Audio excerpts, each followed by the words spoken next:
Por esses dias, eu fui obrigado a pensar em como as pessoas conduzem as suas discussões, né? E a gente tem dois modos de conduzir discussões no Brasil, da direita e da esquerda. A direita tem infinitos tipos de argumento, aceita infinitos tipos de argumento e usa. A esquerda usa uma linha só para argumentar, que é a dialética. Eu digo a esquerda militante, a esquerda convicta, que estudou para isso, né? Tem muita gente que é da esquerda e não estudou o suficiente, assim como tem gente da direita que não estudou nada, mas a esquerda estudada, a esquerda convicta, usa a dialética. Não é à toa que a esquerda é mais unida, mais coesa. A esquerda usa uma técnica de argumentação. Mas o que é uma discussão? Uma discussão é um evento em que duas partes ou mais dialogam, né? Entrar numa briga de foice não vale a pena. Discussão é uma coisa, briga de foice é outra. Numa discussão, se você tem raízes espirituais, a discussão é necessária sim. Diante da proibição de tratamento para o frango frito, o que eu, que particularmente acredito no tratamento, posso fazer para tirar alguma pequena vantagem numa discussão? Uma ideia de conduta é usar a mesma arma do inimigo. Então eu posso defender, por exemplo, o uso do regulador Xavier, mesmo que eu não tenha útero. É absurdo, certo?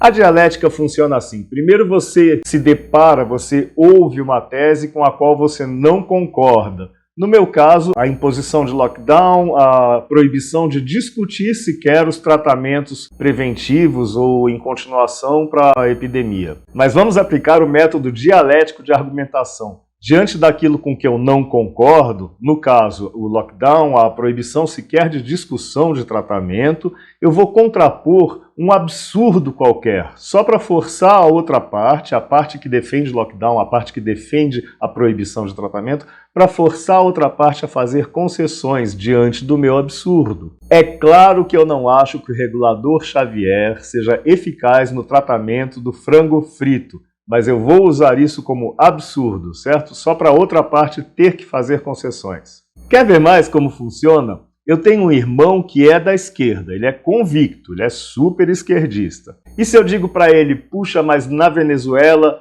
as pessoas estão passando fome? Ele responde dialeticamente, mas e a Marielle? Assim, se eu quiser prosseguir falando com ele, vou ter que, por um momento, aposentar, deixar de lado o meu argumento sobre a Venezuela estar passando fome, para discutir, enfim, quem será que matou a Marielle. E assim, por alguns instantes, ele consegue uma pequena vantagem que vem em favor do Lula, da Dilma, da Gleisi Hoffmann, da Fátima Bezerra, do Lindbergh, do Haddad, enfim, de toda a turma que ele defende. Do mesmo modo se desenvolve a discussão entre os dois polos. A direita fala da liberação para desenvolvimento da economia. A isso a esquerda contrapõe os direitos sociais. Só que uma coisa não é oposta à outra, entendeu? A malandragem aí do argumentador de esquerda é como se uma coisa fosse oposta à outra.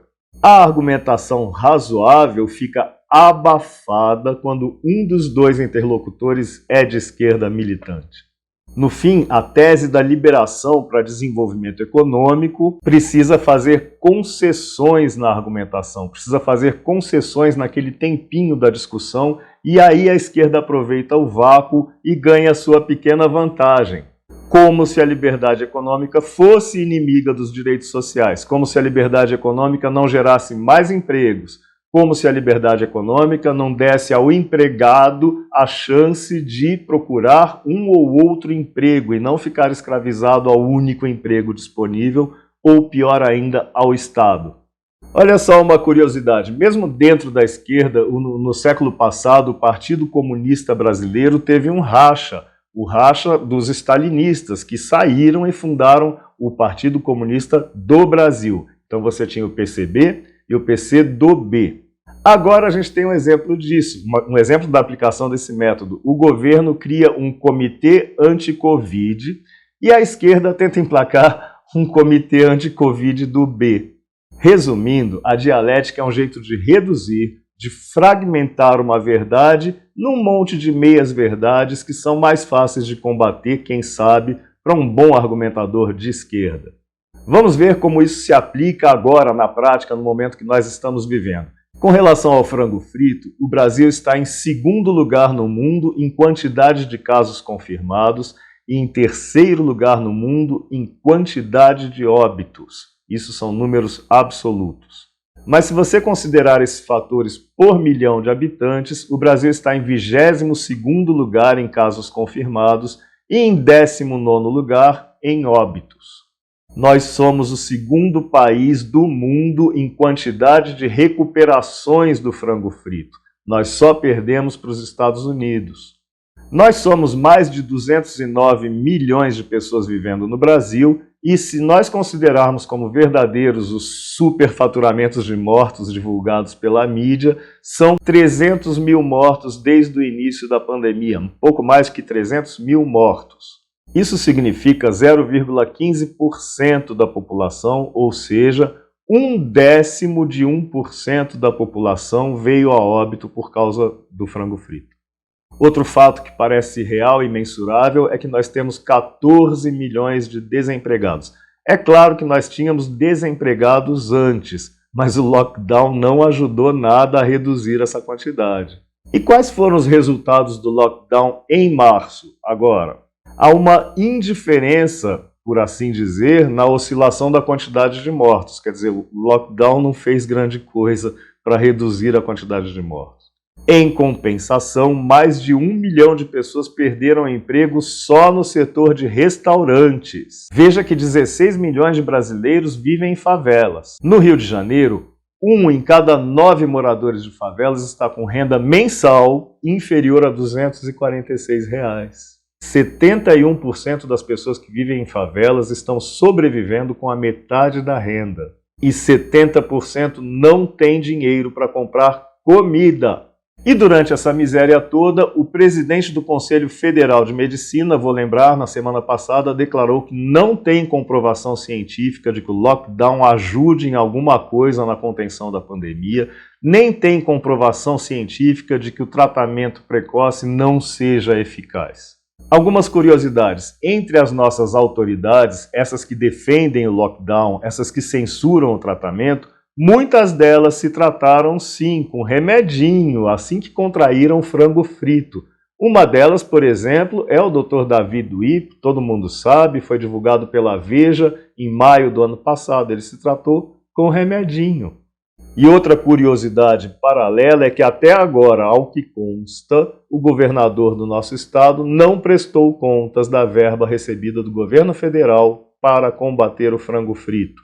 Portanto, temos aqui a nossa tese para discussão. Lockdown e proibição da discussão do tratamento não são cientificamente justificáveis. Assim como não são cientificamente justificáveis os males que essas proibições, que esse trancamento causam à população. Isso é uma tese para discussão, certo? Agora vamos ver qual é a antítese que a esquerda tem para apresentar. Lembra do método dialético? Eu fiz uma afirmação, o argumentador de esquerda tem uma antítese para tentar conseguir alguma vantagem na discussão. E o argumento de esquerda é que o Bolsonaro é genocida, fascista, racista, terraplanista, homofóbico e está tentando dar um golpe nele mesmo. Vocês perceberam que a antítese não discute nada do que eu afirmei na tese? Assim, nenhuma discussão pode evoluir, não é? Essas acusações, no meio de uma discussão, de uma crítica sobre a utilidade ou não de medidas, servem só para ganhar espaço, para ganhar tempo, para atordoar o interlocutor e assim conseguir alguma vantagem. Esse é o método dialético. Diante do absurdo, em resumo, o argumentador de esquerda tenta forçar o ser humano racional com quem ele está conversando a fazer concessões, a abandonar a sua tese por um tempo, pelo menos, para criar confusão, porque ele sabe que vai perder no final se a argumentação for lógica. Então vamos lá, vamos abandonar a nossa tese por um instante, ou seja, vamos abandonar a ideia de que o lockdown, que a proibição de discussão do tratamento sequer, não tem razão científica suficiente. Vamos abandonar isso por um instante para discutir a acusação da antítese.